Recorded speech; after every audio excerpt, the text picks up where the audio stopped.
We're in South Central Pennsylvania, headed to one of the nation's oldest and largest asylums for the mentally ill, the Harrisburg State Hospital. Between 1851 and 2006, the facility treated thousands of patients, from the clinically depressed to the criminally insane. After the hospital closed, some of the buildings were converted into offices for government agencies. And now, rumors persist that the restless spirits of patients and staff roam the halls. But that's about to change. A lot of these buildings are all going to be torn down, and a lot of the people are worried.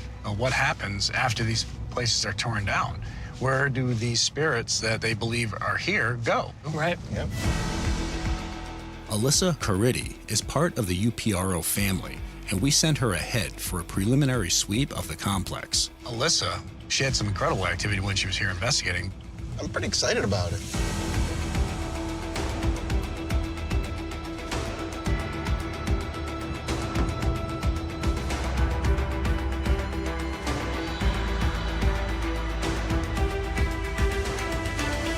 Hey, how are you? Guys. It's good to see you. Welcome to Harrisburg.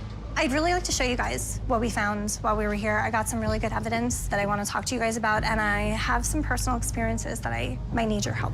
Absolutely. Yeah, let's take a look. Well, yeah, after you.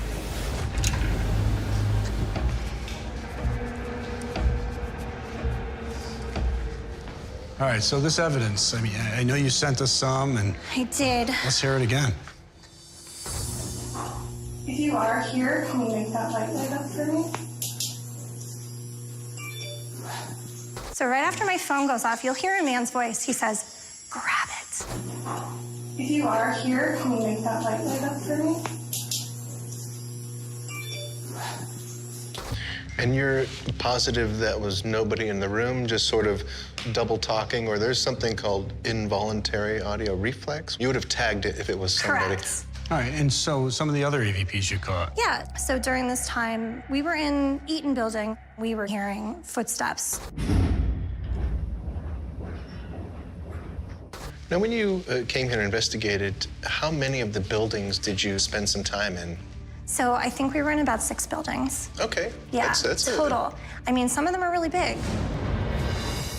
This sprawling campus stretches over 295 acres, and its many disturbing stories are best told by those who lived here, worked here, and want to preserve its legacy.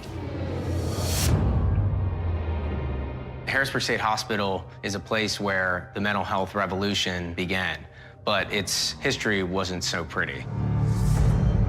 They were performing electroshock therapy. They were conducting lobotomies. This was really a place for experimenting on the mentally ill. Because of this, the hospital has a history of a lot of strange happenings. From 2004 to about 2016, my office was located in the Cherrywood building. Prior to being an administrative building, Cherrywood was the female ward for the criminally insane. They were known as the most violent females on the hospital grounds. In Cherrywood, I witnessed the elevator doors open and shut by themselves.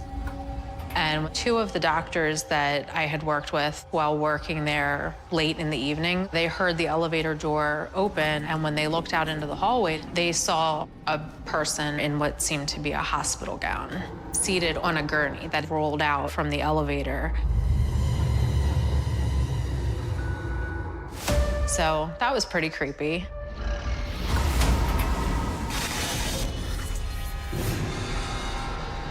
When I was in Eaton Building, I would hear footsteps coming towards my room, and I thought it could have been a nurse getting ready to do their nightly checks. But nobody was there. I got up out of bed, checked to see where the nurses are, is when I saw this shadow figure.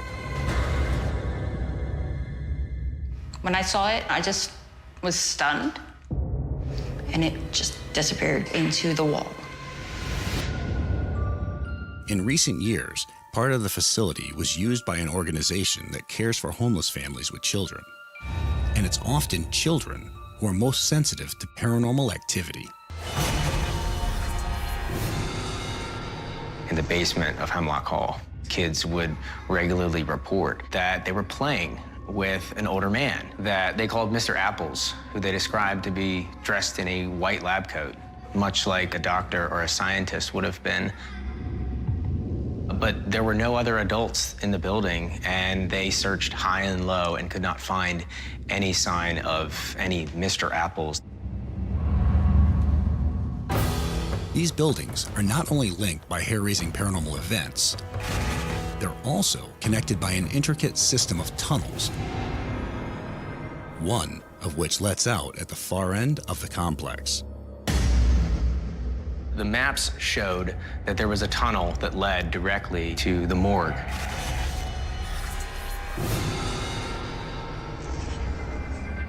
In its most chaotic days, the hospital described a patient load that was so great, they had people passing away and couldn't care for them properly.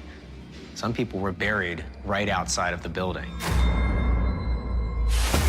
The spirits of emotionally and mentally disturbed patients who were tormented in life and buried hastily in death could indeed be attached to this property, a property that's about to be redeveloped.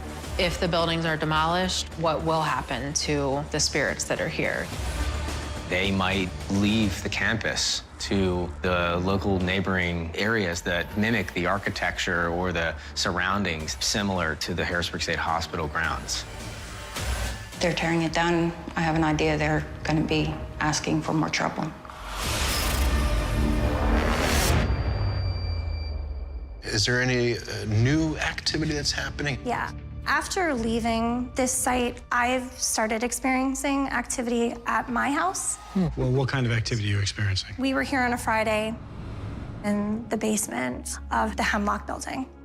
And Saturday night at my house, about 1:45 in the morning, just got up, grabbed a glass of water, went to the bathroom. As I was about to leave my bathroom, clear as day, footsteps running right up to my bathroom door. And I'm opening the door, and there's nobody there. Something spoke, and it was a child. I couldn't make anything else out but the name Kate. Now, I have 2 kids, so I was thinking maybe it was my daughter getting out of bed. And I immediately went into my daughter's room, and she was fast asleep. In the years that I've been doing this, I have never had anything follow me home before. This is a first. And how old are your children? My daughter's 8, my son is 6, and it Okay. was neither of them.